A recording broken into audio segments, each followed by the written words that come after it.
Hello there, hope you all are fine tonight. We begin with the surprisingly well-documented and often wildly misunderstood daily life of Roman prostitutes. So before you get comfortable, take a moment to like the video and subscribe, but only if you genuinely enjoy what I do here. And let me know in the comments where you're tuning in from and what time it is for you. It's always fascinating to see who's joining us from around the world. Now, dim the lights, maybe turn on a fan for that soft background hum, and let's ease into tonight's journey together. You wake up, or more accurately, you regain consciousness in a space barely large enough to turn around without elbowing a wall. Congratulations, you live in a cellar, the ancient Roman version of a work-from-home setup. If your home was a broom closet and your job required body oil, these rooms were standard issue for many of Rome's working women. Located in brothel, lupanus, or stacked above taverns and baths, there were tiny windowless chambers that doubled as both living quarters and workspace. Think of it as a studio apartment designed by someone who hates light, air, and privacy. Your mattress is straw-stuffed, possibly shared with fleas, and smells faintly of wine, smoke, and disappointment. If you're lucky, there's a small oil lamp. If you're really lucky, it hasn't been stolen. Your few possessions, some cheap makeup, a comb, and maybe a bronze mirror if times are good, are shoved into the corner like they too are tired of being here. There's no running water. There's no plumbing. There's a bucket you try not to think about. Bathing. That'll be a group activity later at the nearest public bathhouse, where the water is communal and the awkward eye contact is free. But there is no time to lounge because your room is also in your office, and business hours are whenever someone knocks or barges in, or yells through the door. Yes, privacy is a modern concept. Here in Rome, walls are suggestions and doors are decorative. Most days begin with a quick cleanup of the room. Sweep out yesterday's dust, wine stains, and any lost sandals left behind by last night's visitors.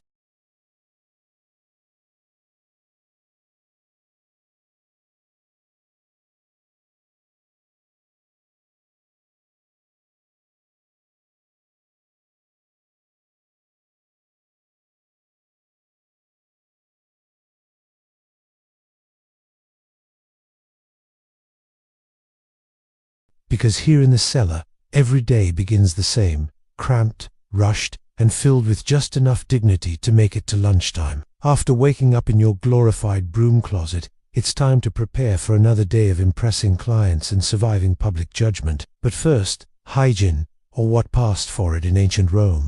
There is, of course, no private bathroom. That luxury is reserved for the wealthy, and even they just had pots with ambition. As a working girl in a city that worships marble statues, but accepts open sewers, your best option is the nearest public fountain or bathhouse, depending on your mood and threshold for awkward nudity. If you're pressed for time, and let's face it, you usually are, you go for the quick rinse at the communal fountain. Splash some water on your face, rinse out your mouth with wine if you fancy, and hope the fountain hasn't been used to clean a chicken that morning. There's no soap, but maybe you've got a bit of a salty cleaning powder that exfoliates your skin and yourself. If business is slow and coins are jangling in your little purse, you might splurge on a visit to the public baths, the great Roman equalizer.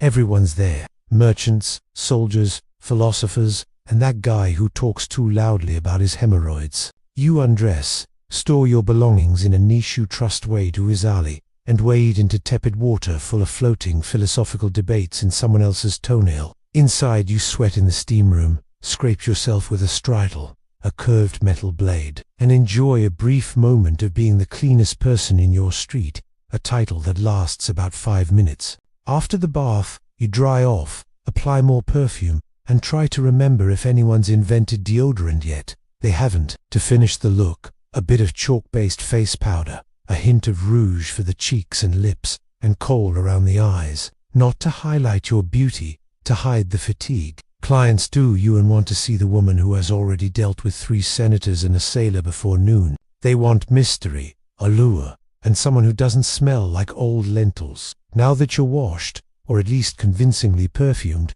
it's time to get dressed. And while Roman society had a lot of complicated opinions about fashion, there was one outfit that made things very clear: the female toga. Yet that flowing white garment we usually associate with senators, emperors, and frat parties. But here's the twist. In Rome, a woman wearing a toga wasn't making a political statement.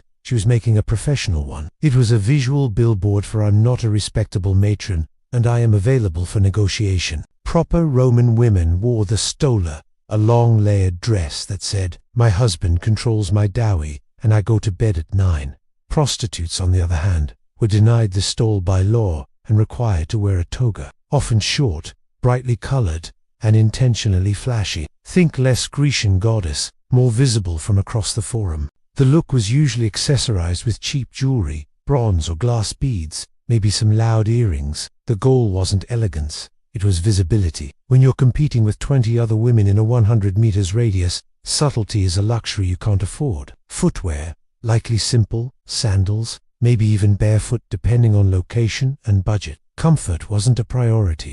You're going to spend a lot of the day standing, walking, and occasionally sprinting away from a bad client or an overzealous moralist. Hair was its own ordeal. Roman prostitutes often curled and dyed their hair, sometimes wearing wigs, especially blonde ones imported from Gaul. Blonde hair had a certain exotic appeal in Rome, kind of like imported luxury soap, only more alive. And let's not forget the finishing touches.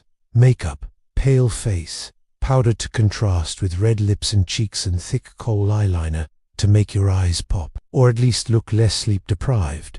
Once fully dressed, you looked obvious, and that was the point. In a city of 1 million people, your outfit was your business card. If it made you look bold, scandalous, and economically available, then congratulations. You were ready for another glorious day of being judged by society, while being actively funded by it. So, you're dressed, painted, perfumed, and hopefully not too hungover. Now comes the fun part. Drumming up business in a city where everyone wants sex, but pretends they're shocked when they find out it's for sale. In ancient Rome, marketing wasn't subtle. There were no pamphlets, no websites, and definitely no branding consultants. If you wanted clients, you had to be seen, be loud, or be immortalized in graffiti. Preferably all three. Let's start with location strategy. If you worked out of a Lupina brothel, your office was already built for visibility. Brothels were often located near bathers' markets or drinking establishments. In short, anywhere people might already be sweaty, bored, or easily persuaded. Think ancient foot traffic optimization. Standing in the doorway wearing your finest look-at-me outfit, you'd call out 2 passers-by with a mixture of flattery, negotiation, and time-sensitive offers. 2 denarii if you're quick. Hey, might sound desperate, but hey, rent was due and an ex-girl over just dropped her rate to 1. If you were freelance, it was all about roaming visibility. You might hover near temples because nothing says divine inspiration like temptation, or hang around taverns ready to flirt with a tipsy legionary who still had some coin left and questionable judgment. But perhaps the most bizarre and weirdly effective form of Roman advertising: wall graffiti. Yes, Pompeii has immortalized the genius of ancient street marketing. Brothel walls were plastered with handwritten reviews like "Maretimus gave me the best time of my life," or "Felice 2 denarii, very fast service." These weren't just vandalism, they were ancient Yelp, unfiltered, unregulated, and very, very public. Some women even paid someone to write their name and specialty somewhere visible, usually near tavern entrances or on columns. Others let their clients do the writing, which, as you might expect, ranged from glowing praise to confused haikus about being robbed. All this made one thing clear: a prostitute's survival depended as much on marketing as on skill. If people didn't know your name, your rates, and your approximate level of enthusiasm, someone else was getting the business. Because in ancient Rome, as now, the secret to success wasn't always talent. Sometimes it was just better PR. So, you've advertised yourself. You've got the outfit, the eyeliner, and just enough confidence to fake a good mood. Now, it's time to talk pricing. The part where ancient Rome pretends to be a free market while secretly judging you. Anyway, let's be clear. There was no union. Rates were set by supply, demand, and whatever you could get away with before someone bartered you down with a loaf of stale bread. For street-level workers, or those in lower-end lupinas, prices could be as low as 1 or 2 asses, a small bronze coin that wouldn't even get you a glass of wine. That's right. Some clients were paying less than the cost of a decent lunch. If that feels depressing, remember some women accepted food, sandals, or even promises as payment. Yes, in a city with an empire's worth of coinage, you still existed. On the other hand, high-end prostitutes, often called meretresses, operated more like luxury brands. These women could charge in denarii silver coins, sometimes multiple per client, especially if they had skills beyond the bedroom. Conversation, music, poetry, basic literacy, anything that let a client believe they weren't just hiring company, but taste. Some prostitutes even had niches, not architectural ones, marketing ones. Maybe you specialized in working with sailors or performing erotic dances or reciting poetry during the act. Don't laugh. Oid probably inspired someone. The more unique your brand, the less replaceable you became. Repeat clients might get a discount or not. It depended entirely on whether they paid on time or smelled like fermented cabbage. And if you worked under a pimp or brothel owner, a hefty cut of your earnings disappeared before you saw a single coin. Some women were enslaved, which meant they didn't get paid at all. Just food, shelter, and a vague promise that one day they might buy their freedom if they somehow won the Roman lottery. Welcome to the Lupanar, the Roman brothel. It's not luxurious, but it has walls, which already makes it more dignified than working behind a tavern. Technically, it's a place of business. Realistically, it's a sweaty stone maze of bad decisions. The term Lupanar comes from lupa, meaning she-wolf, which the Romans used as slang for prostitute. That's right. Your job title was also your animal comparison. Not exactly empowering, but at least it's consistent. Most lupanars were two-story buildings crammed between baths and bars, perfect for catching foot traffic from half-drunk senators and bored sailors. Inside, you've got a narrow hallway lined with tiny rooms, each equipped with a stone bed, a thin mattress, and just enough space to reconsider your life choices. No doors, just curtains for that open floor plan vibe. Privacy, that's something rich matrons had. You've got damp linen and the sound of someone snoring through your shift wall. You're not alone, of course. A proper lupanar had several working women, and one delightful parasite known as the Leno pimp, or Lena madam. Their job was to take a cut of your earnings, promise repairs that never happened, and occasionally yell things like, "Work faster, he's important." Clients ranged from nervous teenagers to sweaty legionaries and balding senators, claiming this was just a philosophical visit. Some were in and out faster than a dropped-in. Others tried to talk about their poetry, which frankly was worse. During downtime, you'd sit near the entrance, giving your best, "I'm flirty but dead inside" expression while calling out to passing foot traffic. Marketing was mostly 2 coins, special today. I'll pretend to listen. And yes, the walls were covered in graffiti, ancient Yelp reviews etched lovingly into the plaster. Felix was here twice. Ortiz gives a good time. Occasionally someone got artsy and drew pictures. Proportions were rarely accurate. Confidence, however, was never lacking. Working in a lupanar wasn't glamorous, but it was consistent. A roof over your head, a bed if you squint, and if nothing else, you'd always have a front row seat to humanity's weirdest parade. Not every Roman prostitute worked in a lupanar. Some preferred or were assigned to the equally glamorous world of taverns. If the brothel was a chaotic office cubicle, the tavern was more like working in an open-air startup with more vomit and fewer stock options. Taverns, Calpagna or Popinay, were where Rome's finest drunkards, merchants, off-duty soldiers, and guys named Gath with gambling debts gathered to drink, shout, and pretend they understood Virgil. For prostitutes working here, the motto was simple: serve the wine, sell the charm, dodge the group. A typical shift involved pouring watered-down wine into dirty cups for people who would unnotice the difference. Anyway, with your other hand, you flirted just enough to keep the denarii flowing, but not so much that a brawl broke out, unless that brawl was entertaining, in which case carry on. Unlike the brothel, taverns were technically food establishments, so you had the delightful backdrop of boiled cabbage, fish sauce, and body odor. It was an aroma that clung to your tunic and your soul, but it also meant you could upsell a client. For 2 more coins, I'll pretend you don't of garum. Some women worked the back rooms or upstairs areas, making the tavern a part-time brothel with table service. Others kept things more casual, offering company and heavily suggestive compliments like, "Your toga looks clean." This was high praise in Rome. Payment was often immediate. Credit did not exist. If a client tried to delay, you had options: yell, threaten, or grab the bouncer, who was usually a retired gladiator with one eye and a short temper. The upside, taverns offered more foot traffic and sometimes better tips. The downside, you were a waitress, therapist, and hostage negotiator all at once, and no one tipped for emotional labor. And of course, there was the endless soundtrack, shouting, dice clacking, liar players trying to impress women, and the occasional argument over who invented democracy. Working tavern duty was unpredictable, exhausting, and smelled like despair, but it paid the bills. Sometimes, if the customers didn't vomit on your sandal-first entrepreneurial spirit with no brothel affiliation and too much confidence, there was always the street. Freelance prostitution in Rome meant walking the line between independent contractor and please don't arrest me.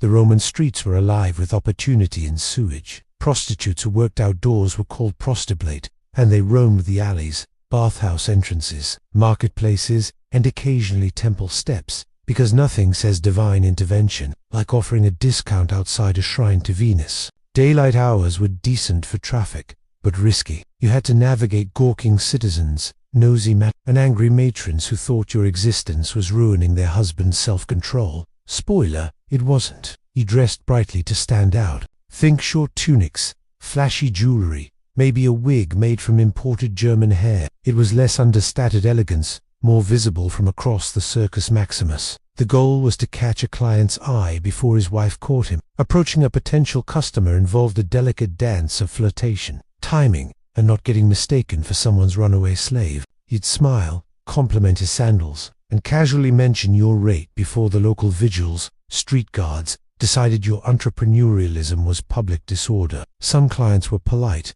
others were aggressively cheap, and a few were very confused and just wanted directions to the bathhouse. He learned quickly to tell them apart, mostly by the level of eye contact and how many coins they Competition was fierce. You weren't just up against fellow you were up against free lovers, drunken party girls, and retired gladiators with a side hustle. Everyone was trying to make There were no benefits, no security, just your charm, your wits, and the ability to walk very fast in sandals. Some carried small knives or relied on nearby tavern bouncers. Others simply prayed that tonight's customers weren't philosophers with commitment issues. Still, for all its chaos, the street scene had its advantages. You set your own hours, kept your own profits, and didn't have to answer to a lino breathing down your neck. Sure, the job came with the occasional drunk goat or philosophical heckler, but at least you were your own boss, in a city where bosses were rarely the good guys. If you thought the life of a Roman prostitute was already tough,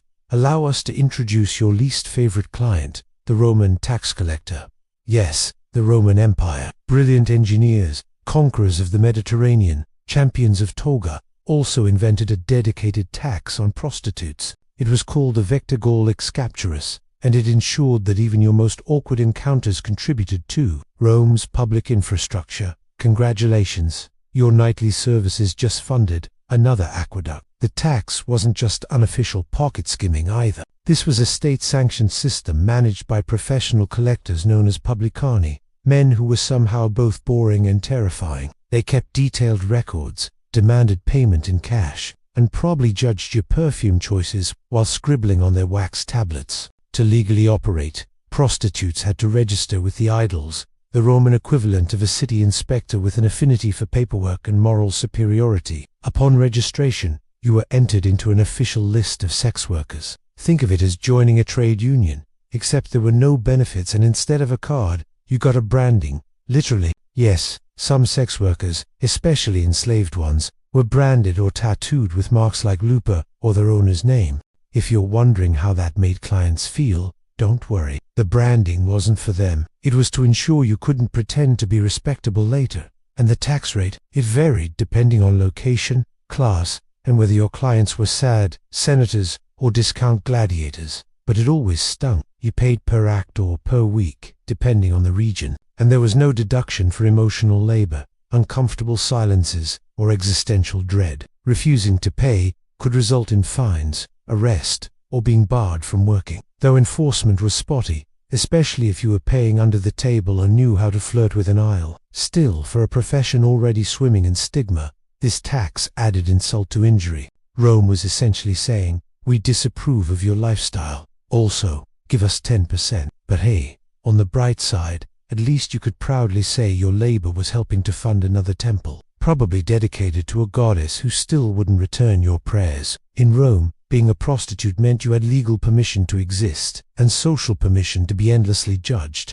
Yes, prostitution was tolerated by the law, taxed, regulated, even registered, but that didn't stop every senator, priest, and bored philosopher from telling you how much they disapproved of you, often while zipping up their tunic. Enter the moral police. Not an official squad with batons, but a vast unpaid network of senators, priests, matrons, and writers who all believed it was their divine duty to shame you while enjoying the fruits of your labor behind closed doors. At the top of the hypocrisy food chain was the Roman Senate, a group of aging elites who believed in preserving Roman virtue, a concept they typically defined as whatever we're not caught doing. Many of them publicly railed against moral decay, while maintaining discreet tabs at every brothel from the Forum to Then you had the aediles, Rome's actual public officials, who enforced laws on cleanliness, order, and decency. Their job was to regulate brothel, inspect establishments, and sometimes fine women for being too obvious about their profession,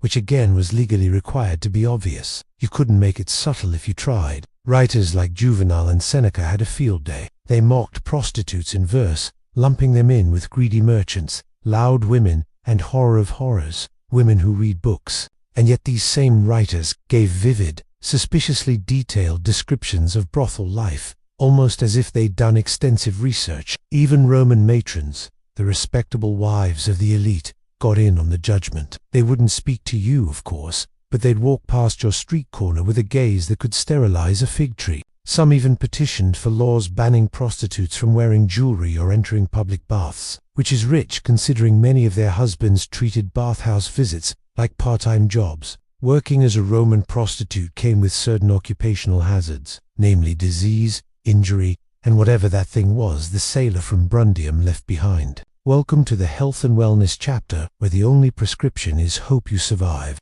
Let's begin with the big one. Venereal disease. Ancient Rome didn't have germ theory, but they did know that some men left you with more than a coin purse and a bad poem. There are Roman texts that describe symptoms ranging from persistent itching to things falling off that shouldn't. The medical advice, usually a mix of vinegar washes, herbal ointments, and desperate prayers to Venus. Pregnancy was another ever-present concern. There was no birth control pill, but there were options if you had the guts and the budget. Prostitutes used natural contraceptives like sulfium, an extinct plant famously overharvested for this exact reason. Animal intestines as crude condoms and wool tampons soaked in herbal concoctions. Effectiveness somewhere between maybe and miracle. If pregnancy occurred, things got complicated. Some women carried to term and raised their children, often within the brothel itself. Others gave infants up to foundling homes, or worse, the open streets. Infanticide wasn't legal, but turning a blind eye,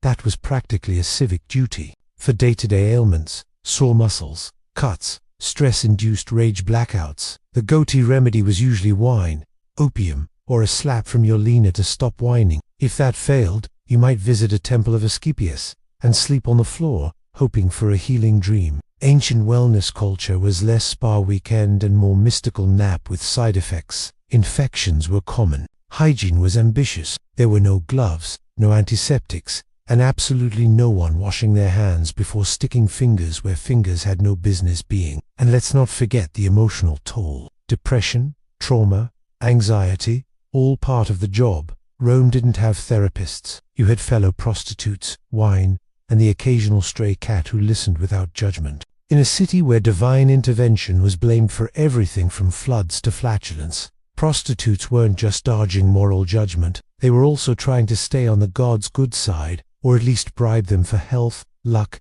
and a low-maintenance clientele. Religion in Rome was a full-time job, and the gods were always watching, judging, occasionally cursing. But the divine pantheon had a few deities who were, let's say, more lenient toward your profession. First, there was Venus, goddess of love, beauty, and general poor disposition. Many prostitutes dedicated small altars to her in their rooms. Offerings of flowers, perfume, or a coin were made in hopes of attracting wealth, charm, or at the very least, clients who didn't smell like boiled goat. Then came Fortuna, goddess of luck. Given how random your daily income was, ranging from a gold bracelet to 3 moldy grapes and a promise, Fortuna was kind of a big deal. You might wear a charm bearing her likeness, or mumble a quick prayer before a customer with too many rings and suspiciously clean sandals walked in. But religion wasn't all glitter and flirtation. The darker side of belief included superstition, omens, and magical countermeasures. Because when in doubt, blame the spirits. You'd burn incense to ward off the evil eye, tie red cords around your ankle for protection, or hire a professional wit to curse a rival prostitute's hairline. Don't laugh. Cursed tablets called depictions have been found all over Roman brothel districts, many reading like ancient Yelp revenge reviews. May her tongue rot.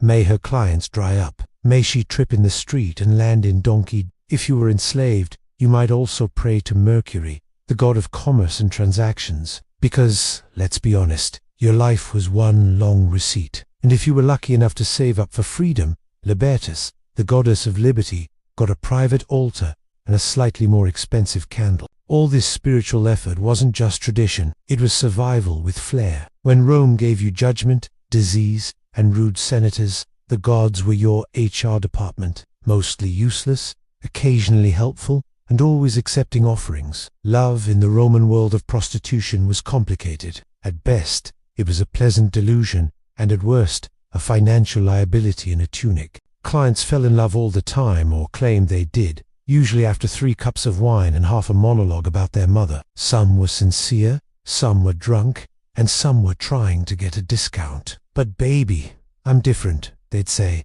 clutching your hand like a tragic poet, and you'd nod politely, mentally calculating how much they still owed you. Some working women reciprocated these feelings, or at least pretended to.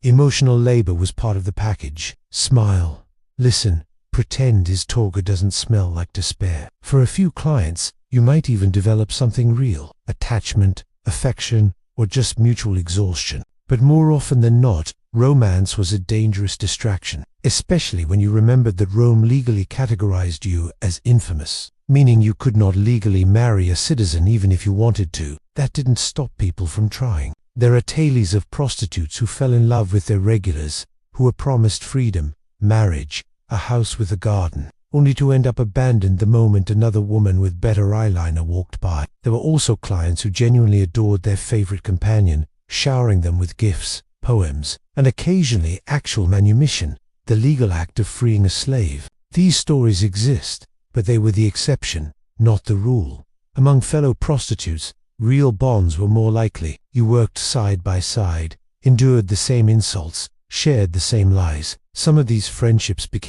others became quiet, romantic partnerships hidden beneath the radar of Roman patriarchy, which believed women couldn't fall in love with anyone except a man with a sword collection. And of course, there were lies. You told yourself that one day you'd quit, that your best client really would take you away, that if you could just save a little more, you'd open a perfume shop in Ostia and never look back. Maybe it wasn't true, but in Rome, everyone had a fantasy. Yours just came with better lighting and lower expectations. In the Roman world of sex work, beauty was currency and youth was the exchange rate. So, what happened when the blush wore off? The clients stopped lingering, and your joints started popping louder than your earrings. Simple. You aged out, but you didn't disappear. Some women, having saved carefully, or miraculously, had a client with both money and follow-through, managed to buy their freedom if they were enslaved and start over. The luckiest opened taverns or baths, renting out rooms to the next generation of desperate optimists. Others became Madam's Len, the brothel version of upper management. Less action, more shouting. As a leaner, you didn't need to be young or pretty. You needed to be sharp, intimidating, and fluent in threats involving sandals and overdue debts. You ran the schedules, kept the books, and made sure the curtains were only mildly horrifying. Clients feared you. Workers pretended to respect you. The Edels sighed when they saw you coming. Other retired sex workers leaned into After all, when you've heard every confession and watched every mistake walk through the door, predicting doom becomes second nature. A few became unofficial therapists, wise women or herbalists, offering advice laced with sarcasm and slightly incorrect medical suggestions. But many simply kept working because Rome was not in the habit of offering pensions to women who'd spent 2 decades in a toga. All the prostitutes still had clients. They just adjusted their marketing. Less blushing flower, more experienced, discreet, and tolerates poetry. Physical appearance mattered, but but so did reputation. A woman known for conversation, kindness, or astrology readings could remain in demand long after her prime. And for those with no savings, no patrons, and no lucky breaks, the options weren't kind. You begged, you cleaned temples, you worked in until your hands turned into shriveled olives. Rome didn't care how you got old, only that you did so quietly. But here's the truth. They didn't carve into marble. For many, survival itself was the achievement, and if you made it to old age with your wit intact and at least one working sandal, you were already a legend. When people think of ancient Rome, they picture marble statues, grand speeches, and emperors with questionable family trees. What they rarely picture, the woman leaning in a brothel doorway, adjusting her wig, and mentally calculating how many coins she needs to not starve next week. Roman prostitutes didn't just work in the shadows. They've been kept there by history, carefully edited out of the noble narrative, so schoolchildren could learn about aqueducts without asking uncomfortable questions. Yet, they were everywhere in graffiti, legal records, satire, poems, love letters, curse tablets, and receipts. Yes, actual receipts. They were a fixture of daily Roman life, even as society treated them like morally contagious wallpaper. What history usually gets wrong is the assumption that these women were powerless victims or morally bankrupt. In reality, many were savvy, adaptable, and dare we say, better at business than half the Senate. They knew how to read a client, negotiate terms, avoid danger, and hustle a living in a city that cheered gladiators and stoned anyone who wore the wrong shoes. And they weren't all the same. Some were enslaved, some free, some catered to the wealthy, others to whoever had 2 coins and bad breath. Some hated every second, others carved out small corners of power and routine. Most existed somewhere in between, like everyone else in Rome, pretending they weren't tired. Their stories were rarely written by them. Instead, they were remembered by poets looking for metaphors, by moralists clutching their pearls, or by archaeologists piecing together Pompeii's racist wall scribbles. But here's what's remarkable. They're still visible in stone carvings, in sarcastic graffiti, in laws and loopholes, and offhand mentions in love poems. These women were erased from respectability, but not from reality. They worked, they laughed, they scammed, they wept, and they endured. All without marble statues or gilded tombs, just faint ink on a crumbling wall. Maritima was here and worth every coin. So the next time someone waxes poetic about the glory of Rome, remember, behind every toga-clad philosopher was a working girl, keeping the economy and the gossip alive. In the world of the Vikings, warfare was a constant presence, and with it came injuries, deep cuts from swords, axe wounds, broken bones, and burns from fire and frost. On the battlefield or back in the village, it was the Lecnia, the healer, who was called upon to treat the wounded. These individuals were respected members of society, combining the practical knowledge of herbs with the spiritual traditions of Norse belief.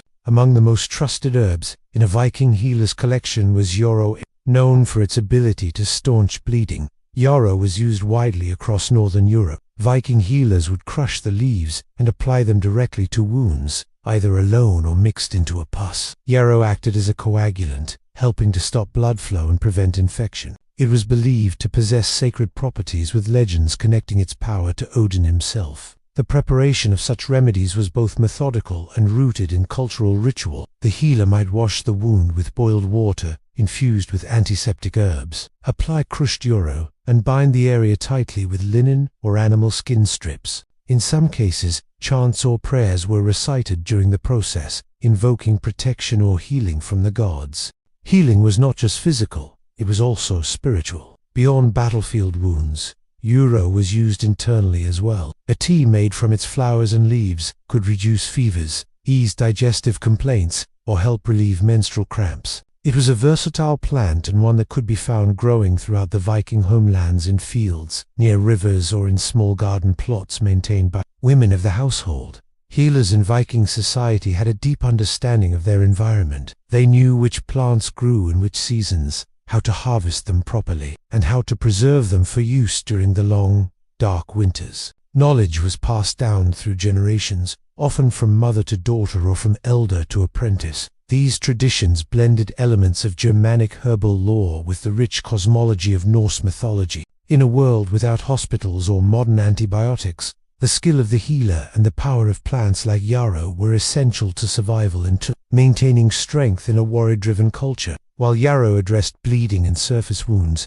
the Viking healers' battle against infection required deeper remedies. One of the most revered herbs in this regard was Angelica. Angelica archangelica, a tall aromatic plant with hollow stalks and umbrelled clusters of greenish-white flowers. It thrived in the cold climates of Scandinavia and was considered so valuable that it was cultivated in monastery gardens long after the Viking Age ended. Angelica held a central place in early Northern European medicine, prized for its broad-spectrum medicinal properties. Viking healers used the root, leaves, and seeds to prepare a variety of treatments. Most commonly, the root was dried and then steeped into decoctions to fight internal infections. It was known for its warming effect on the body and was used to stimulate circulation, cleanse the blood, and reduce inflammation. The antiseptic properties of Angelica were vital in treating infected wounds, especially those that had been neglected or exposed to dirt and decay. A healer might grind the root and mix it with animal fat or beeswax to create a salve,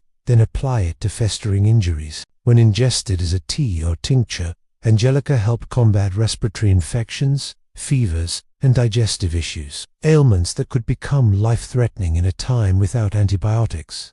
But Angelica's power extended beyond physical healing. In Norse cosmology, certain plants were believed to carry divine energy. The name Angelica itself, though Latin in origin, echoes the spiritual reverence surrounding the plant. In Christianized Europe, it was said to have been revealed by an angel to cure the plague. While Viking belief systems were different, they too held that some plants were gifts from the gods. It is likely that Angelica, with its strong scent and dramatic appearance, was associated with protection and sacred power. Women who often served as herbalists within the household used Angelica to treat gynecological conditions. It was thought to regulate menstrual cycles and ease childbirth, a dangerous and sacred moment in Norse society, because of its reputation as a purifier. Angelica was also used in smoke rituals to cleanse homes and ward off disease during times of illness. In every Viking community, from remote farms to coastal trading towns, Angelica was a cornerstone of natural medicine. Its effectiveness and symbolic weight made it a trusted ally in the healer's quest to preserve life in a harsh and unpredictable world. As spring arrived in the Viking world, it brought with it one of the most vital remedies for fever and fatigue: birch sap. The birch tree, widespread across Scandinavia, was more than just a source of wood. It was a living pharmacy. Vikings tapped the tree in early spring, collecting the clear, slightly sweet sap as it rose from the roots to nourish new leaves. This seasonal practice required skill and timing, as the sap could only be harvested for a short period before the tree fully awakened. Healers used birch sap as a tonic for those weakened by long winters, illness, or lingering fevers. It was served fresh or fermented into a lightly alcoholic drink known for its revitalizing qualities. Rich in minerals, electrolytes, and natural sugars, birch sap helped rehydrate the body and restore lost energy, especially after the depletion caused by sickness or extended fasting. In an era without formal nutrition science, Viking healers recognized the restorative power of this gift from nature. In cases of fever, healers often paired birch sap with infusions of cooling herbs such as meadow or elder. This gentle combination helped bring down body temperature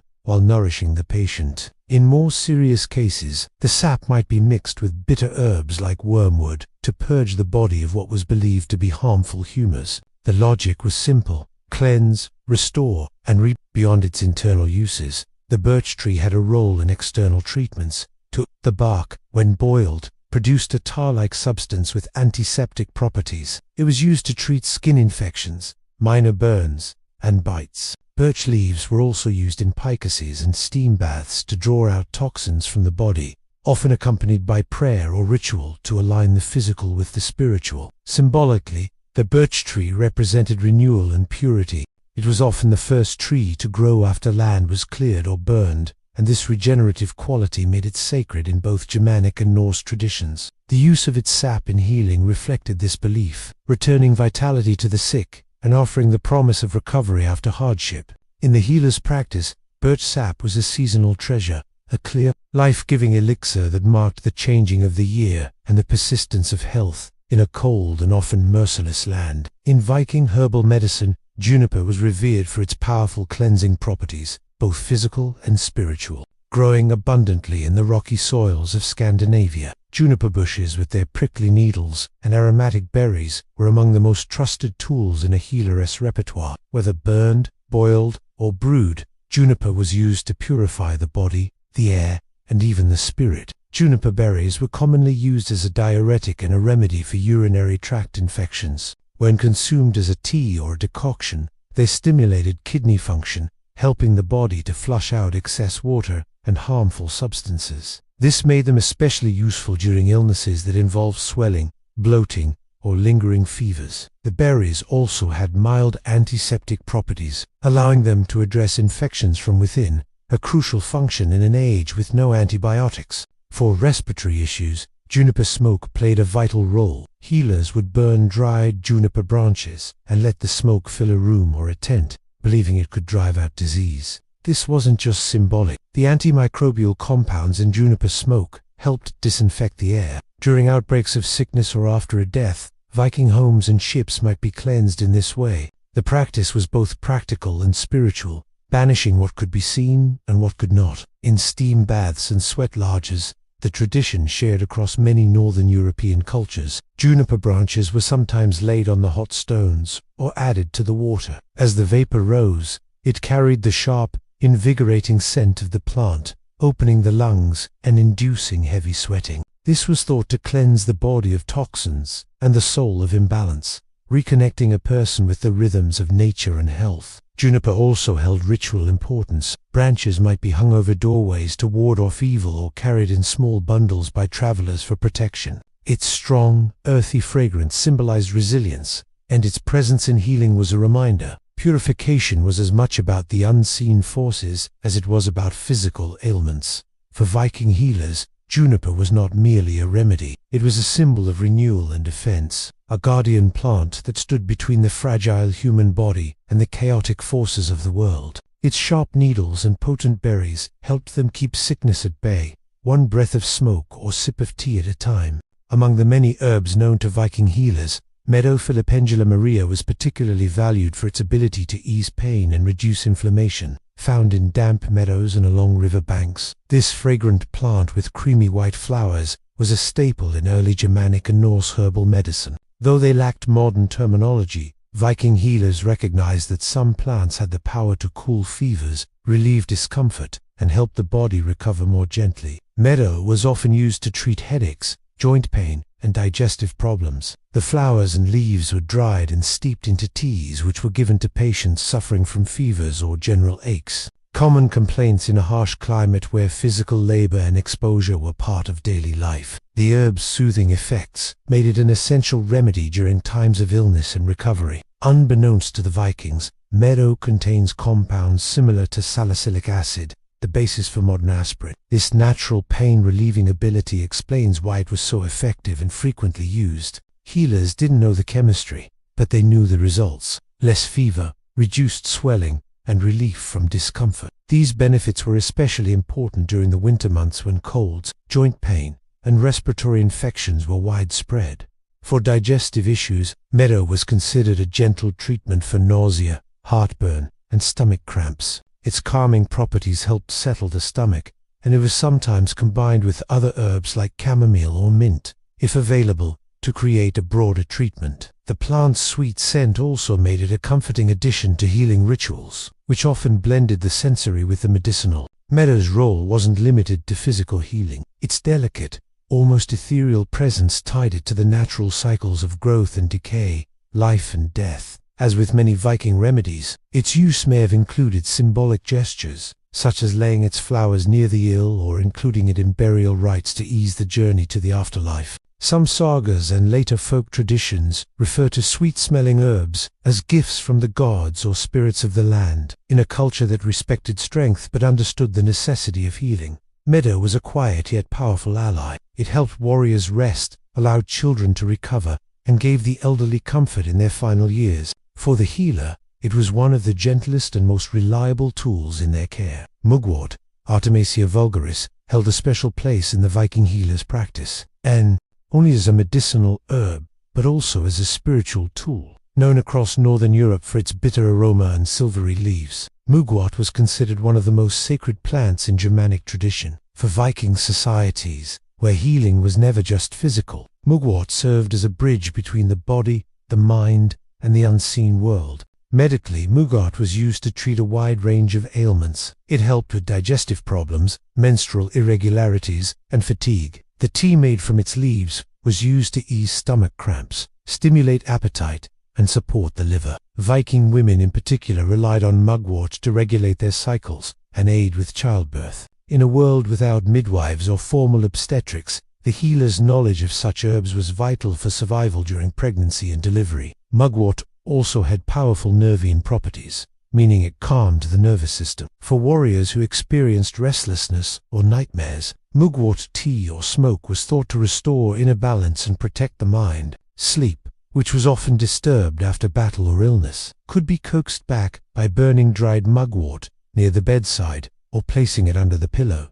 This wasn't simply superstition. Many aromatic herbs do have mild sedative effects, but beyond its medicinal uses, mugwort was strongly linked to ritual and magic. Viking healers and wise women, often referred to as Volur or Sidkinjer, used mugwort in ceremonies to invoke dreams, protection, or visions. It was sometimes burned during rites of Sida, the Norse form of trance magic and prophecy. The rising smoke was believed to carry prayers to the gods or ward off harmful spirits. Healers might also use mugwort during solstice ceremonies, seasonal changes, or in times of emotional distress. A bundle of mugwort could be hung over the door for protection, carried in a pouch during travel, or placed on the body during healing rituals. Its bitter scent and strong energy made it a plant of thresholds used when the body or soul was in transition. To the Viking healer, mugwort was more than a plant. It was an ancient ally, one that stood at the intersection of medicine and magic, guiding the sick not only toward physical recovery, but towards spiritual realignment with the world and the gods. Among the most practical and powerful remedies in the Viking healer collection was garlic, Allium sal. Though not native to Scandinavia, garlic had long been traded across Europe and may have reached the Viking world through early contact with the British Isles, Frankish territories, and Eastern markets. Its strong scent and potent medicinal qualities made it an essential part of early Norse medicine, especially for infections, parasites, and protection against disease. Garlic's antibacterial and antifungal properties were well known, even if not scientifically understood. Viking healers used crushed garlic in spices to clean wounds and prevent festering, particularly important for injuries sustained during battle or travel. When applied directly to cuts, garlic could kill harmful microbes and reduce inflammation.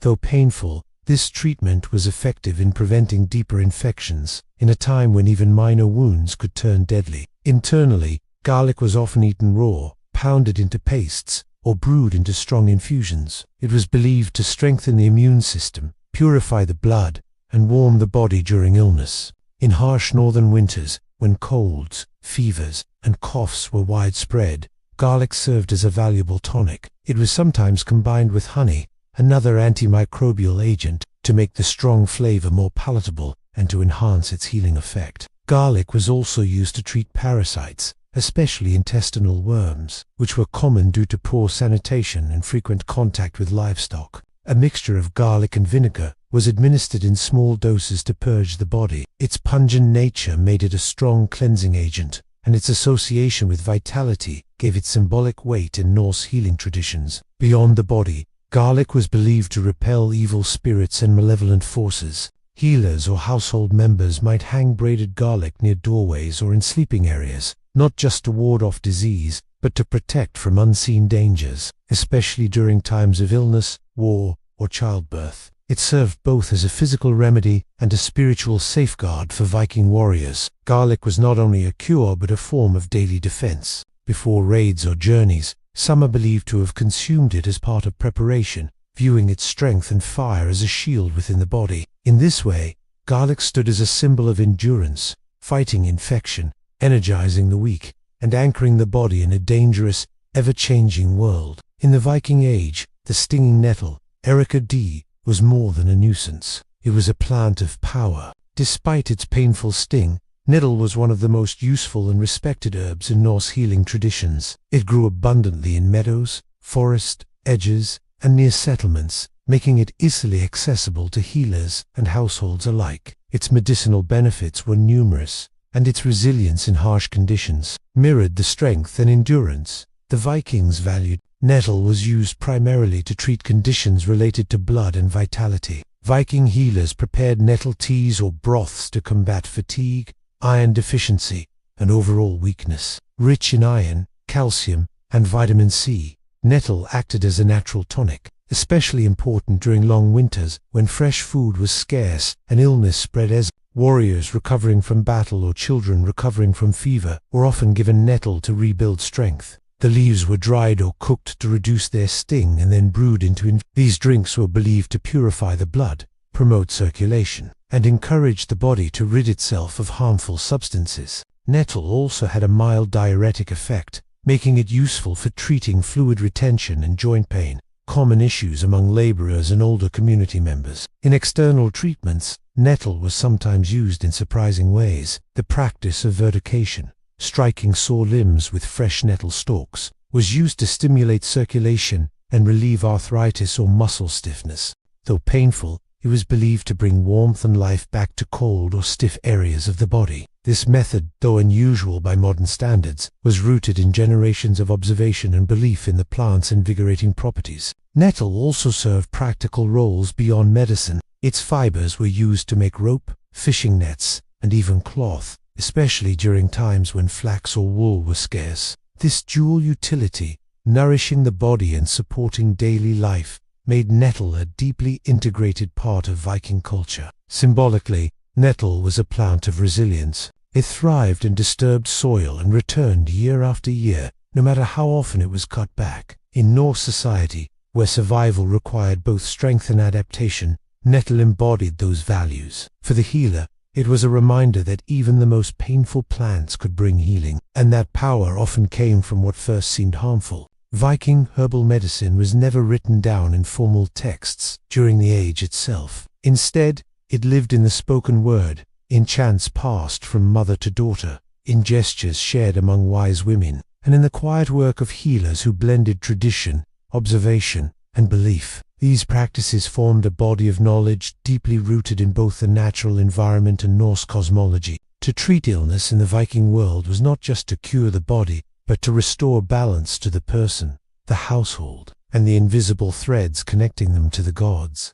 Healers in Viking society worked with what the land provided. They knew which herbs to gather in spring, which roots to dry in autumn, and how to preserve medicinal plants through the long winter months. Yarrow, angelica, birch, juniper, meadow, mugwort, garlic, and nettle each had a specific role, but all were part of a larger system of understanding the body in harmony with nature. Treatments were physical, yes, but also symbolic. Illness might be seen as a disturbance in fate, a challenge from the gods, or an imbalance between the seen and unseen worlds. Women played a central role in maintaining and passing down this knowledge. In longhouses and farmsteads, female healers oversaw the care of families and communities. Some took on more specialized roles like the Valur seers who blended healing with prophecy, often called upon during crisis. Their work often included sacred herbs, spiritual rituals, and appeals to divine forces like Frigg, Air,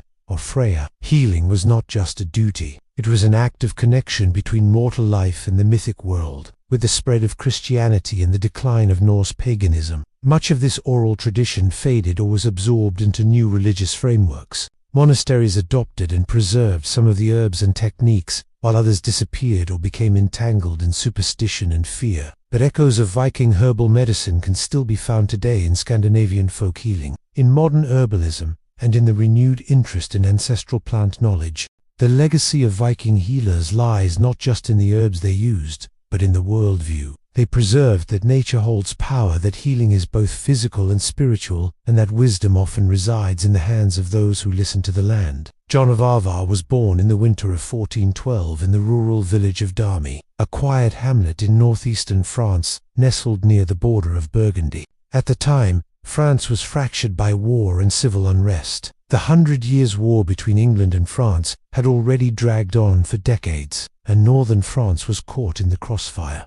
Joan was born into this turbulence. The daughter of Jacques d'Arc and Isabelle Rome, devout peasants who raised their children in the Roman Catholic faith. Her family lived modestly. They owned a small patch of land, a few animals, and relied on farming to survive. Joan was not taught to read or write like most girls of her class, but she was known for her hard work and deep religious devotion from an early age. She spent much of her childhood helping around the house, tending sheep, and attending church. Her world was humble and steeped in faith. The voices she would later claim to hear would come to someone who already spent hours in prayer and contemplation. Douai itself was a contested area. Though technically loyal to the French crown, it bordered Bindian territory, a faction allied with the English. The threat of violence was constant. Raids by Anglo-Burgundian forces occasionally swept through the region, destroying crops and burning homes. Joan would have grown up with stories of heroism and defeat, of saints and warriors, of kings and traitors.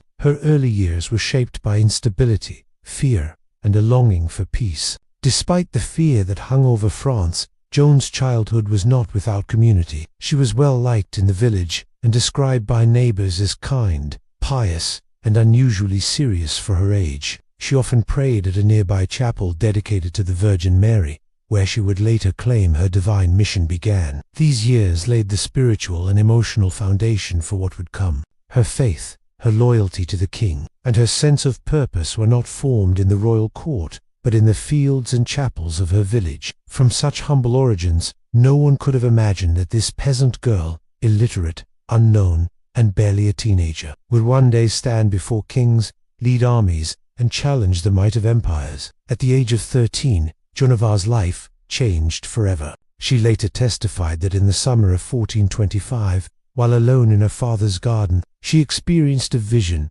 accompanied by a voice that seemed to come from beyond this world. At first, she was afraid. The voice, surrounded by a dazzling light, was accompanied by the appearance of figures she identified as Saint Michael, Saint Catherine, and Saint Margaret, three powerful saints in Catholic tradition. These visions would continue growing in intensity and clarity over time. The message was clear but extraordinary. She was chosen by God to help save France. More specifically, her divine mission was to drive the English out of French territory and to ensure the coronation of Charles the Dauphin as the rightful king of France. It was a staggering revelation for a young peasant girl with no military experience, no formal education, and no standing in society. Joan told no one at first. She kept the visions private, fearing disbelief or punishment, but the voices persisted, urging her to act. Over the next few years, she became increasingly convinced that her mission was real. She began to devote herself even more deeply to prayer, fasting, and religious discipline, believing that her purity and obedience were essential for fulfilling God's will. By 1428, the political and military situation in France had worsened. The English had captured much of northern France, and the city of Orléans, a key stronghold, was under siege. The Dauphins remained uncrowned, his legitimacy in question. Joan, now 16, believed the time had come to act. She traveled to the nearby town of Vaucouleurs and requested an audience with the local commander, Robert de Baudrier, claiming she had a message for the king. At first, Baudrier and his men laughed her off. The teenage girl claiming divine guidance was hardly taken seriously, but Joan was persistent. She returned again and again, speaking with a conviction that unsettled some and impressed others. Eventually, after hearing reports of her reputation for piety and learning that she had predicted a military setback in Orléans before news had reached the town, Baudricourt relented. He agreed to send her, dressed in men's clothing and under armed escort, to meet the door. Joan's journey from peasant child to military envoy had begun, led by visions, faith, and an unshakable sense of destiny. In early 1429, Joan of Arc arrived in Chinon, where Charles, the uncrowned Dauphin of France, held his court. The journey had been long and dangerous. She traveled more than 300 miles through enemy territory, dressed as a man to avoid attention and assault. When she finally stood before the royal court, she was met with skepticism and curiosity. Charles, unsure of her motives and wary of trickery, decided to test her. To begin, he disguised himself in plain clothes and hid among his courtiers. Joan, having never seen him before, immediately picked him out and addressed him directly. Witnesses were astonished. She reportedly told him details that only he and his closest advisors would have known, possibly regarding a private prayer or secret doubt. For many in the court, It was the first sign that something beyond explanation was at work.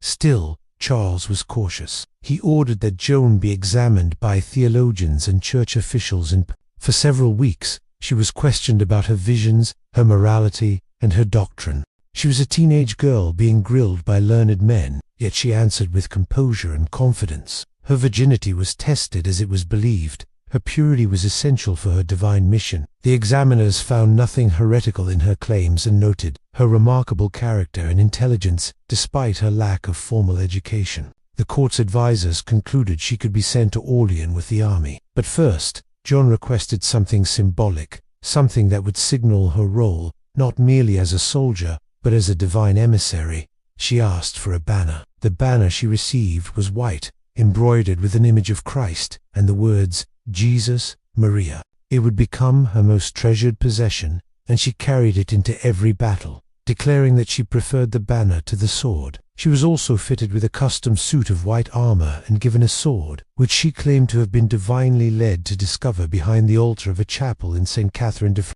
With her armor, banner, and a company of soldiers, Joan prepared to march toward Orleans. She was just 17 years old, young, untrained, and utterly convinced that God had sent her to save France. Her arrival at the besieged city would mark the beginning of one of the most legendary military campaigns in European history. By the spring of 1429, the city of Orleans had been under siege by the English for several months. Its fall would have opened the way to the heart of France, and with it likely the collapse of French resistance. Morale was low, supplies were dwindling, and the Dauphin's cause teetered on the edge of defeat. Then Joan of Arc arrived. She entered the city on April 29th, met by cheering crowds who believed her to be a miracle sent by God. Clad in white armor and riding a white horse, she quickly became a symbol of hope and divine favor. Her presence reinvigorated the French troops and citizens alike. Though she had no formal military training, Joan spoke with boldness and authority, urging immediate action against the English fortifications. French commanders, initially hesitant to take orders from a teenage peasant girl, soon found themselves drawn to her conviction. Joan urged an aggressive strategy, claiming her voices had promised victory. Despite her youth, she rode into battle beside the soldiers, often placing herself in the most dangerous positions. Her courage on the field inspired others to fight with renewed determination. Over the course of a week, the French launched a series of offensives to break the siege. Joan wielded not just her sword, but her banner, rallying the troops with cries of faith and purpose. She was wounded during the assault on the fortress of L'Étang, shot in the shoulder by an arrow. Refusing to retreat, she returned to the field after having the wound dressed, continuing to urge the men forward.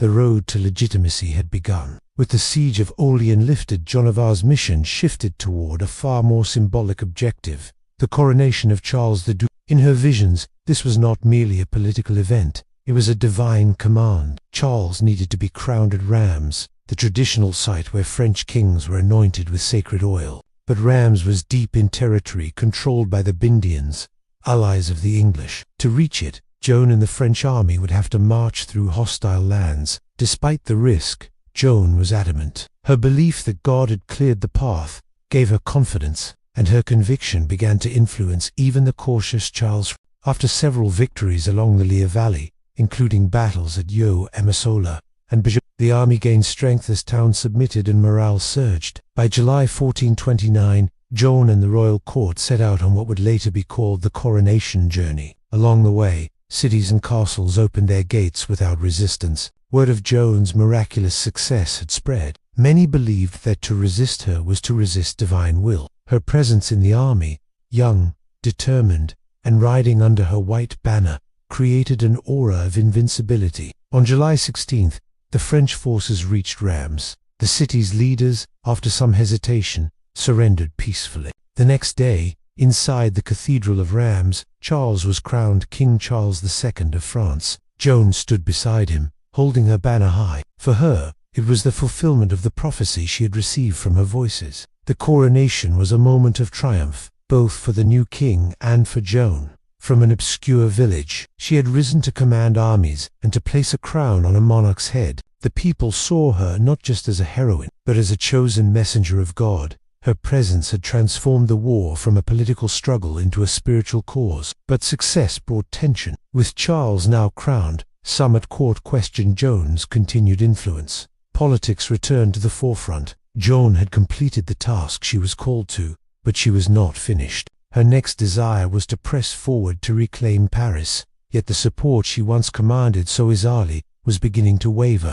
After the coronation at Rheims, Joan of Arc pushed for a bold new objective: the liberation of Paris, still under English and Burgundian control. For Joan, reclaiming the French capital was not just a political necessity, it was part of her divine mission to fully restore France to its rightful king. But not everyone shared her urgency. King Charles III, newly crowned and politically cautious, hesitated. His advisors urged diplomacy, favoring a negotiated truce with the big, but Joan remained resolute. She believed that delay would only strengthen the enemy and that God had already cleared the way for victory. Eventually, Charles agreed to an assault on Paris, though without full commitment. He provided limited troops and delayed the campaign, weakening the effort before it began. Joan arrived outside the city in early September 1429 and prepared for battle. Paris was well dinted with strong walls and experienced English and Burgundian forces inside. On September 8th, she led an assault on the Porte Senart,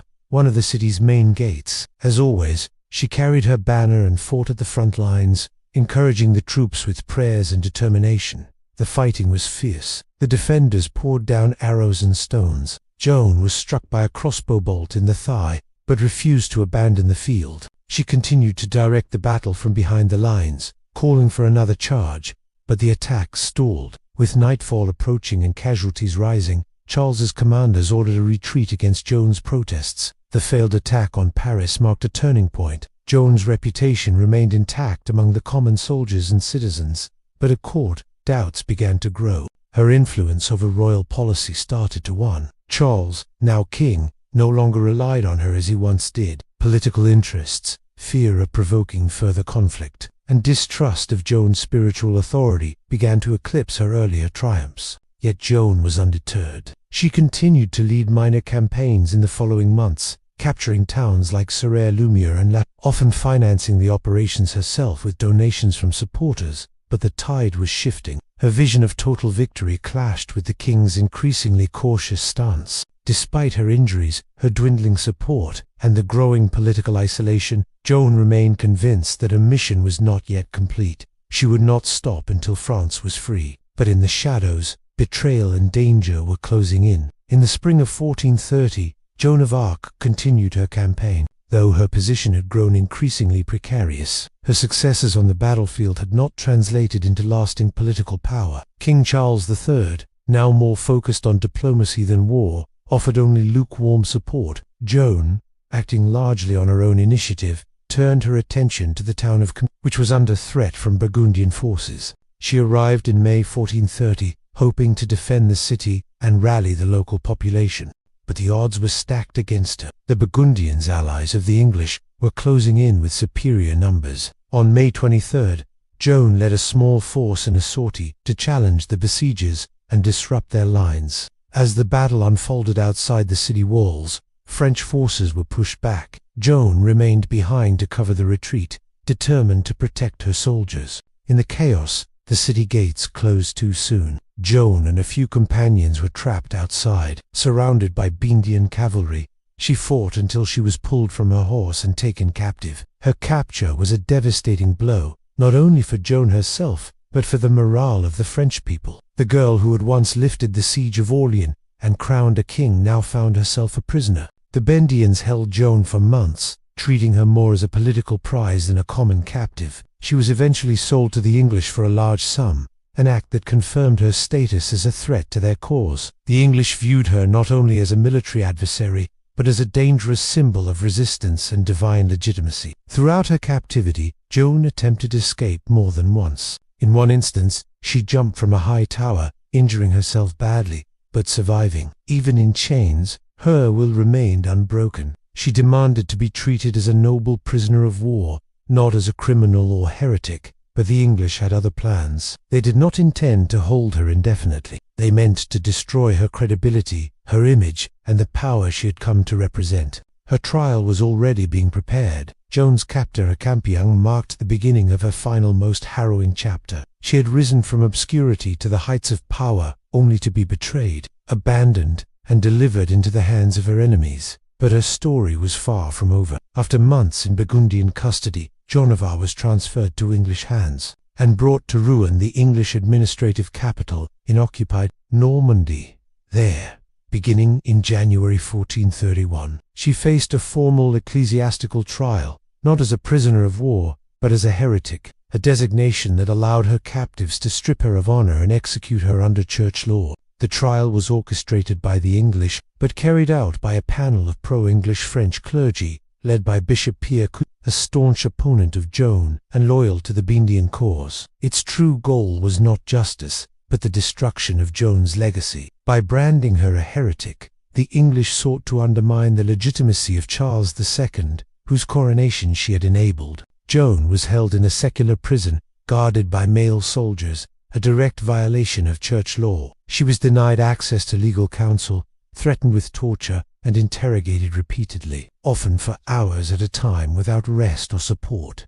Despite being a 19-year-old peasant girl facing some of the most educated men in France, she defended herself with remarkable intelligence and composure. Over the course of several months, she was questioned about her visions, her clothing, her faith, and her role in the war. The judges focused especially on her claim to divine voices and her habit of wearing men's clothing, an act considered both heretical and unnatural by church standards. Despite their pressure, Joan remained firm in her testimony. She maintained that her voices came from God, that she had acted in obedience to divine command, and that she had always remained faithful to the church. At one point, when asked whether she believed she was in God's grace, she famously responded, "If I am not, may God place me there. If I am, may God keep me there." It was a powerful answer, neither arrogant nor self-condemning, and one that impressed even her inquisitors. But the outcome was never truly in question. Political necessity outweighed truth. Joan was eventually condemned for heresy based largely on her refusal to renounce her visions and her insistence on wearing male attire, which she had resumed in prison for protection. Her sentence was death. The girl who had once lifted a nation would now be silenced, not by defeat in battle, but by a court of men determined to erase her from history, or so they thought. On the morning of May 30th, 1431, Joan of Arc was led to the marketplace in Rouen, tied to a wooden stake, and burned alive. She was just 19 years old. As the flames rose around her, she reportedly called out the name of Jesus repeatedly and asked for a cross to be held before her eyes. A soldier, moved by her courage, handed her a small wooden cross. Witnesses said she faced death with calm resolve. Her execution was meant to be final, a warning, a silencing of a dangerous symbol. But it had the opposite effect. Instead of being erased, Joan became a martyr. Even English and Burgundian observers were disturbed by the spectacle. Some wept, others openly questioned whether the church had committed a grave injustice. One of the English clerics present was said to have exclaimed, "We are lost, we have burned a saint." Over the years that followed, Joan's image only grew stronger. Her unwavering faith, her courage in battle, and her dignified defense at trial became the foundation for a powerful legend. In 1456, 25 years after her death, and following a formal investigation ordered by Pope Sixtus III, Joan's trial was declared invalid. She was officially exonerated, her name cleared of heresy. In the centuries that followed, Joan of Arc became a unifying symbol for France. During times of national crisis, particularly during the French Wars of Religion, and later during the Franco-Russian War, her story was invoked as a beacon of courage, patriotism, and divine mission. Artists, writers, and historians immortalized her life. Her face appeared in stained glass, sculpture, and literature. She was celebrated as both a warrior and a mystic, a simple peasant and a national heroine. In 1920, nearly 500 years after her execution, the Catholic Church, formally canonized Jonovar as a saint. The girl who had been condemned by church officials was now one of its most revered figures. Her feast day is celebrated on May 30th, the anniversary of her martyrdom. Today, Jonovar remains one of the most iconic figures in world history. Her life defied every expectation. Peasant, prophet, warrior, prisoner, saint. Through faith and conviction, she altered the course of a kingdom. Through fire, she entered legend, and through memory, she lives on. The life of a medieval baker began in darkness. Long before roosters crowed or church bells tolled, bakers were already hard at work. Their day often started around midnight when most of the town was fast asleep. The quiet streets were cold and still, but inside the bakehouse, flames crackled, flour dust hung in the air, and the rhythm of kneading began. Medieval bread wasn't made on a whim. It required precise timing and a practiced hand. Bakers relied on sourdough starters, carefully nurtured fermenting dough that gave rise and flavor to the loaves. There were no commercial yeasts. Everything was done by feel, smell, and experience. The flour was often coarse, ground at a local mill, and carried its own unique character based on region, season, and grain quality. Some bakers even mixed in bran barley or beans to stretch their flour supply. Water was drawn from wells or public fountains. Everything had to be measured and mixed by hand, often in the dim light of oil lamps or candles. The mixing trough was usually wooden, and the dough had to be kneaded until it reached the right texture, a task that required strength and repetition. In colder months, the dough had to be kept warm with cloths or near the hearth to rise properly. The oven, usually a large domed brick structure, had to be heated long before baking. Bakers would burn bundles of wood inside until the walls radiated enough heat to bake several batches of bread. Ashes were rad out carefully, and the oven floor cleaned with a damp cloth or a wooden peel before the loaves were slid in. By the time the town stirred, merchants setting up stalls, church doors opening for morning mass, the baker's first loaves were already out of the oven. The smell of warm bread filled the air. It was the scent of sustenance, of daily survival. For many in the medieval world, bread was the cornerstone of every meal. But for the baker, it was just the beginning. Deliveries had to be made, customers served, and records kept. And once the ovens cooled and the counters cleared, there was little time to rest because tomorrow's dough would need mixing before the moon set again. In medieval towns, the baker's work never truly ended. To master the daily grind of medieval baking, a baker needed more than just flour and fire. They relied on a trusted set of tools, each shaped by generations of craftsmanship. The bakehouse itself was often a simple stone or timber frame structure, but inside it was a specialized world. Every item had a purpose, and efficiency could mean the difference between profit and punishment. The heart of any bakery was the oven, typically made of clay or brick. These were dome-shaped and massive, designed to retain heat for hours. Heating the oven wasn't quick. Bundles of wood, often oak or beech, were burned inside until the walls radiated the ideal temperature. Then the ashes were rad out and the bread loaded using a peel, a long-handled wooden paddle that allowed bakers to slide loaves deep into the hot chamber without burning themselves. The kneading trough was another essential item, usually carved from a single block of wood or built from heavy planks. These troughs were wide and low, allowing bakers to lean into their work. The dough was mixed and worked by hand, and larger bakeries sometimes had several troughs going at once to keep up with demand. Measuring tools were primitive, but vital. Most bakers used wooden scoops or hand-carved measures for flour and salt, though consistency varied. Scales were rare, and accuracy was often enforced by local guilds or town officials. Cheating customers by underweighing loaves could lead to heavy fines, or worse. Flour was stored in cloth sacks or wooden barrels, while water was hauled in buckets from wells or streams. Some bakeries also had sieves for removing husks or debris, especially in more prosperous towns, where finer bread was expected by wealthier clients. Coarser flours, however, were common for the lower classes. Perhaps the most valuable tool was the baker's hands. Calloused, experienced, and trained by years of repetition,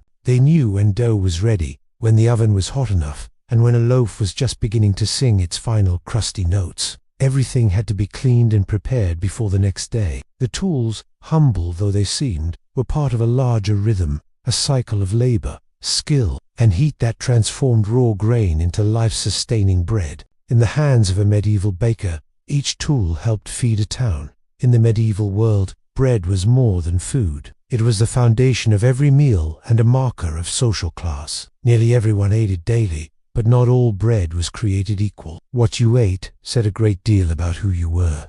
The wealthiest citizens, nobles, clergy, and prosperous merchants demanded the finest bread known as manchat, or white bread made from finely sifted wheat flour. This bread was soft, pale, and expensive. Producing it required extra labor, grinding, sifting out bran, and using only the most refined parts of the grain. This labor-intensive process raised its cost, placing it far out of reach for commoners. For townsfolk and tradesmen, ravel or wheaten bread was the standard. Still made from wheat, it was less refined, slightly darker, and more nutritious. It struck a balance between cost and quality, and bakers sold it in greater quantities than manchan. In some towns, regulations dictated that this bread must be sold at a fixed weight and price, preventing bakers from exploiting the hungry. But for the poor, the laborers, peasants, and beggars, there was maslin, or black bread, often made from a mix of rye, barley, oats, and whatever else was available. This bread was dense, coarse, and sometimes bitter. In hard times, bakers might even stretch it with beans, peas, or chestnut flour. It was filling, yes, but also a reminder of one's place in society. In monasteries, bread varied depending on the order. Some monks ate simple loaves in keeping with their vows of poverty, while wealthier institutions produced high-quality, white bread for guests and ranking clergy. Bread was also used as a social tool. During feasts, wealthy lords would use trenchers, thick slices of stale bread, as plates. After the meal, these were either eaten by servants or given to the poor. Charity was often dispensed in the form of bread, handed out at monastery gates or from noble kitchens. A skilled baker had to understand these divisions. They didn't just bake one type of loaf. They produced multiple varieties daily to meet the needs of the entire town. Bread wasn't just nourishment. It was economy, hierarchy, and identity baked into every crust. In a world where most people lived on little, bread defined who had more and who survived on less. Being a baker in medieval Europe was not just a matter of skill, it was also a matter of law. Bread was considered so essential to life that its production was heavily regulated by local authorities and trade guilds. For a baker, failing to follow the rules didn't just mean bad business. It could mean public humiliation, loss of livelihood, or even imprisonment. In most towns and cities, guilds controlled the profession. These were associations of craftsmen who regulated quality, training, pricing, and supply. Bakers' guilds established strict standards for the weight, size, and ingredients of bread. These standards weren't optional. They were enforced through regular inspections and harsh penalties. New bakers often had to apprentice for several years before they were allowed to operate their own ovens. Guild membership was both a privilege and a protection. It gave bakers the right to sell in the town market and guaranteed some degree of economic stability, but it also bound them to a system of accountability. If a baker was caught selling underweight loaves or substituting poor ingredients, guild officials could fine them, suspend them, or revoke their right to bake altogether. Beyond the guilds, municipal authorities also monitored bread quality. In England, for instance, the size of bread and ale, a law dating back to the 13th century, dictated exactly how much bread a customer should receive for a set price, which adjusted with grain costs. Officials known as bread weighers or ale tasters conducted surprise inspections and reported violators. Punishment for breaking bread laws could be dramatic. Some bakers were pilloried, locked into public stocks, where they were mocked or pelted with stale bread and rotten food. Others were forced to parade through town with substandard loaves strung around their necks. In extreme cases, a repeat offender could be banned from the trade or exiled from the town altogether. These rules weren't just about fairness, they were about survival. Bread riots were a real threat in times of famine or inflation. Town leaders knew that if people suspected they were being cheated out of their daily bread, unrest could follow. For the medieval baker, then precision wasn't just a point of pride, it was a legal obligation. Every loaf had to meet the mark, because in the eyes of both the guild and the town, baking was not just a trade, it was a public service. Running a medieval bakehouse wasn't just demanding, it was dangerous. Fire was both a necessity and a constant threat. Ovens had to reach incredibly high temperatures to bake dense loaves, and maintaining that heat meant burning large quantities of wood, often in enclosed spaces made of timber, thatch, or stone blackened by years of smoke. Most bakeries were constructed with a large domed oven built from clay or brick, positioned against an outer wall to allow for airflow and loading. To heat it, bakers lit a roaring fire inside the oven itself. This wasn't a casual campfire. This was an intense blaze meant to superheat thick walls that could radiate warmth for hours. Once the fire had burned long enough, bakers would rake out the embers, clean the hearth with a damp rag or sand-soaked brush, and begin baking. But even a moment's carelessness could lead to catastrophe. Embers could escape, thatched roofs could ignite, and in densely packed towns and cities, a bakehouse fire could spread with terrifying speed. For this reason, many towns required the bakeries be located on the outskirts or built with specific fire-resistant materials if the baker could afford them. Bakers also faced health risks. Prolonged exposure to heat and smoke took a toll on the lungs and skin. The heavy lifting of flour sacks and kneading of massive batches of dough wore down the body over time. Burns were common on arms, hands, and faces earned, while loading and unloading hot loaves with long wooden peels. Some cities had communal bakehouses, especially in poorer neighborhoods. Families would prepare dough at home and bring it to a central oven managed by a professional baker.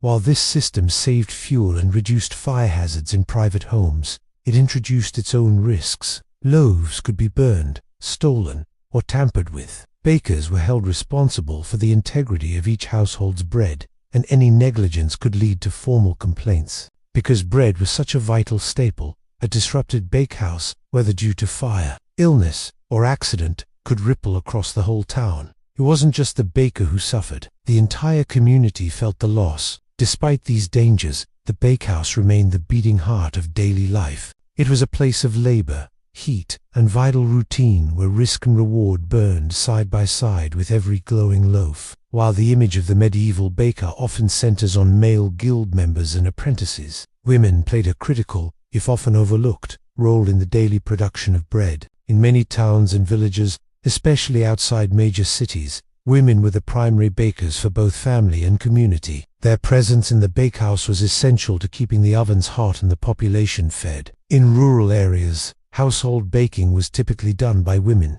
They baked for their families using communal ovens or small hearths, and in times of surplus, they might sell loaves at market or from their doorstep. For many women, this side trade in bread offered a rare source of independent income. In cities, two widows of bakers were often permitted to continue their husbands' businesses, sometimes becoming successful bakery owners in their own right. Guilds were usually male-dominated, but not entirely exclusive. In certain regions, especially in parts of Germany and France, female bakers were formally recognized. Women could inherit licenses, run bakeries, and train apprentices, including daughters or nieces. Some even petitioned for full guild rights and won them, though this required navigating legal and social challenges. Women in bakeries performed the same grueling work as men, mixing dough in massive troughs, hauling water and flour, managing oven temperatures, and selling bread in markets. Many also worked as bread sellers, walking through the streets with baskets balanced on their heads or carts loaded with loaves. These women were often the face of the bakery, dealing directly with customers and managing daily sales. Despite their labor, women were often paid less and received less recognition than their male counterparts. They were more vulnerable to accusations of selling underweight bread or poor quality loaves, and faced harsh penalties for infractions. Still, their contribution was essential, especially during times of war or plague when men were absent, and communities relied on women to sustain the food supply. Baking also intersected with motherhood and caretaking. A woman who could bake well was seen as capable and respectable, keeping her household fed, preserving traditions, and passing down knowledge.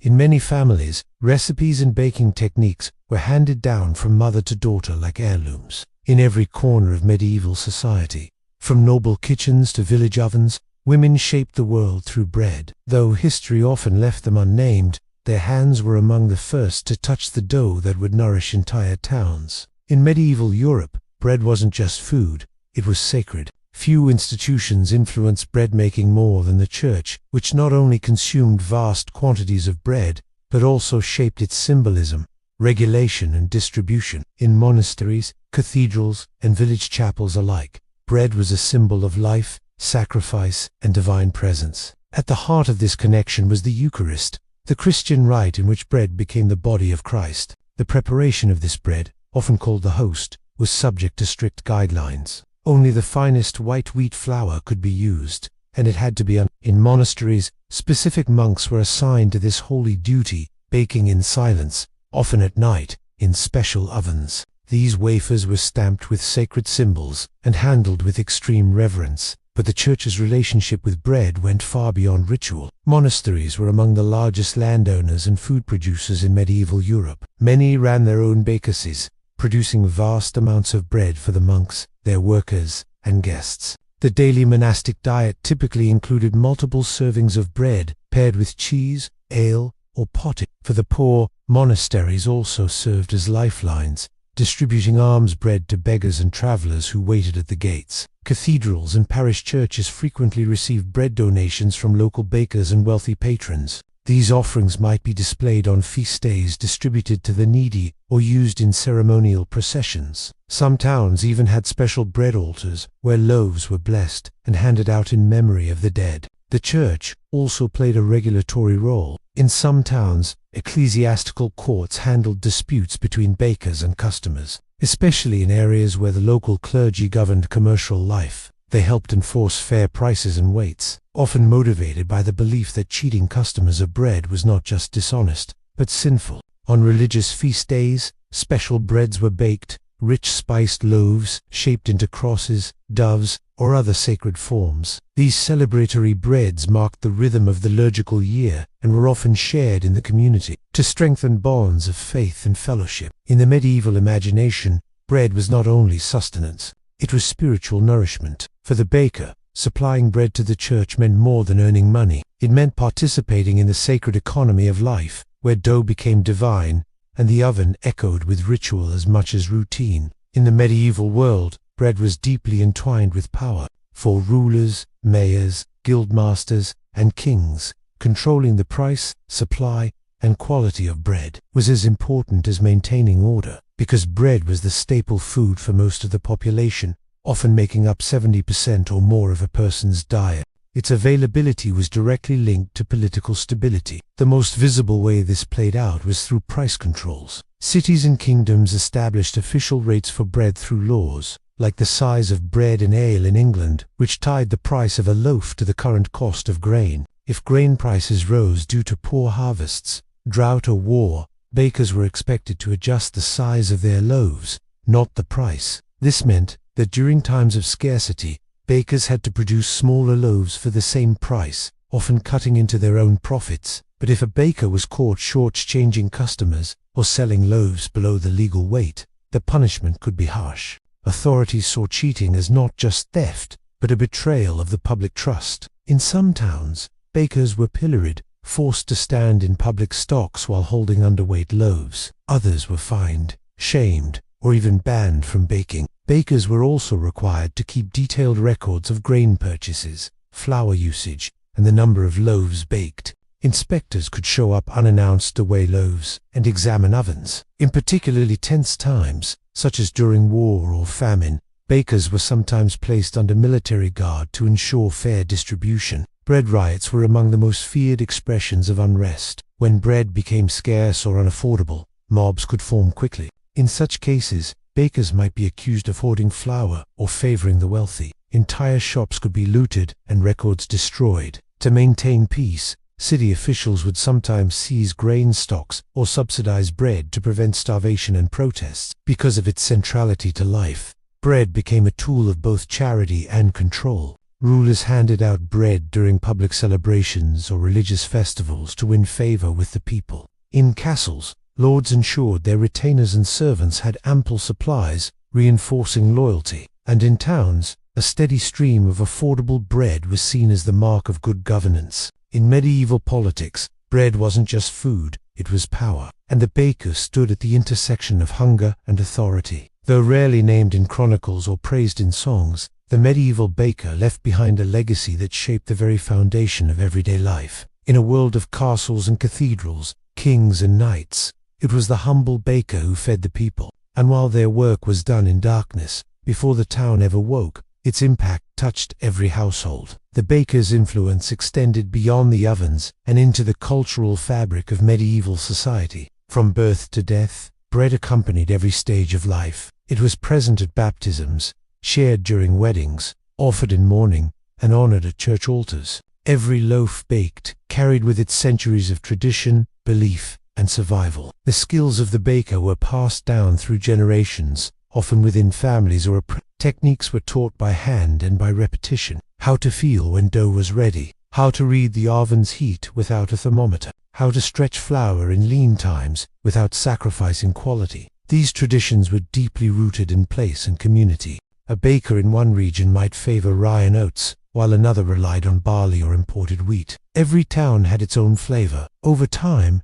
as cities grew and trade expanded, the role of the baker evolved. By the late Middle Ages, commercial bakeries became more common, and baking began to shift from small household craft to full-fledged industry. Innovations like windmills and water mills improved flour production, and better road systems helped grain move from farms to markets more efficiently. Despite this progress, the essential rhythm of baking remained unchanged. Rise, knead, shape, fire, feed. It was a cycle as old as civilization, and the medieval baker stood as its quiet custodian. Even today, echoes of their work survive. In languages around the world, the word for companion derives from Latin companies with bread, a reminder that sharing bread meant sharing life. The guilds that once regulated bakers paved the way for modern food safety standards, and the communal ovens of medieval villages laid the foundation for today's neighborhood bakeries. In the end, the medieval baker's legacy is not just in the loaves they made, but in the sustained life of a community. Through flour, fire, and faith, they fed more than they nourished entire societies. That's it. I hope you like it. Make sure to subscribe and like. Good night.